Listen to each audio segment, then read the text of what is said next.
নমস্কার, আমি শঙ্কর আপনাদের সামনে।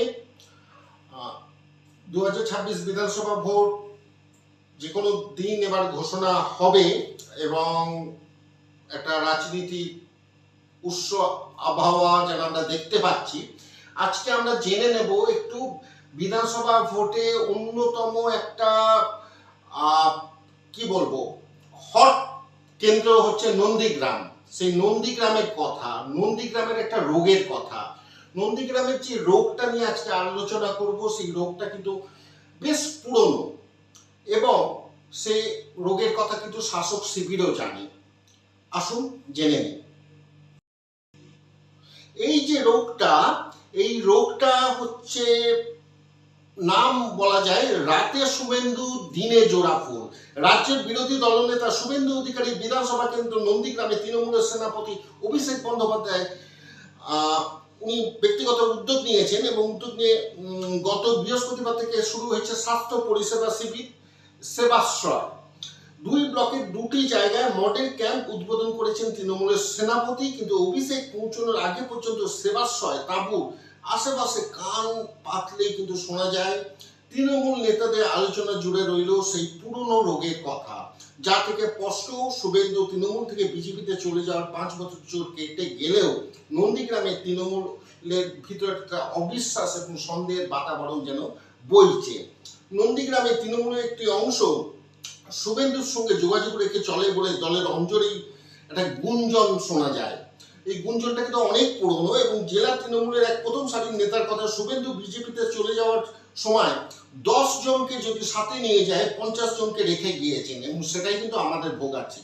পরিস্থিতি এমনই গুরুতর যে এই নেতার বিরোধী যে গোষ্ঠী আছে ওই নেতাই শুভেন্দুর সঙ্গে নিয়মিত যোগাযোগ রাখেন বলে দাবি করছে, বিরোধী গোষ্ঠী দাবি করছে যে ওই নেতাই রাখেন এবং দলের ভিতরে খবর দিয়ে দেন বিরোধী দলনেতাকে। প্রত্যাশিতভাবে আনুষ্ঠানিকভাবে বক্তব্য তৃণমূল মানতে চায়নি। দলের তমলুক একজন নেতার কথায় 2021 সালে এই ধরনের সমস্যা ছিল, সেই অনুযায়ী পদক্ষেপ করা হয়েছে এবং অনুগতরাই দলের পদাধিকারী, যার ফল মিলবে আগামী বিধানসভা নির্বাচনে। কিন্তু নন্দীগ্রামের বিজেপি নেতা এই ব্যাপারটা একটু জিয়ে রাখলেন, সন্দেহের বাতাবরণটা যেন থাকে। নন্দীগ্রামের বিজেপি নেতা প্রণয় পাল উনি বলেছেন, শুভেন্দু অধিকারীর হাতে গড়া নন্দীগ্রামে অনেকে বাধ্যবাধকতায় তৃণমূল করেন, তাদের সেটা বাইরে দেখাতে হয়, কিন্তু তাদের সঙ্গে ভিতরে ভিতরে নিবিড় যোগাযোগ রয়েছে বিরোধী দলগুলোর নেতা। এই অবিশ্বাসের বাতাবরণ থেকে নন্দীগ্রামের তৃণমূল গোষ্ঠী বিবাদে বিদীর্ণ। কেমন বিবাদ? নন্দীগ্রাম 2 নম্বর ব্লকের সংগঠন সম্পর্কে বলতে গিয়ে দলের রাজ্য স্তরের এক নেতা বলেন, ওখানে 7টা পঞ্চায়েত কিন্তু আমাদের দলের গোষ্ঠী 8টা। 1 নম্বর ব্লকে তুলনামূলকভাবে সংগঠন ভালো জায়গায় রয়েছে বলে তৃণমূল সূত্রের দাবি। ঘটনাচক্রে বৃহস্পতিবার অভিষেকের কর্মসূচি ঘিরে ভিড়ের নিরিখেও এগিয়েছিল এই 1 নম্বর ব্লক। শুধু একটি ব্লকে একাধিক গোষ্ঠী নয়, নন্দীগ্রামে তৃণমূলকে ভাবতে হচ্ছে ব্লক বনাম ব্লকের দ্বন্দ্বের কথাও। 1 নম্বর ব্লকের সঙ্গে 2 নম্বর ব্লকের লড়াই। শাসক দলের নেতারা একান্ত আলোচনায় বলেই দিচ্ছেন যা পরিস্থিতি, তাতে এবারও নন্দীগ্রামের স্থানীয় কোনো নেতাকে প্রার্থী করা হলে লড়াই কিন্তু শুরুতেই শেষ হয়ে যেতে পারে। কেন?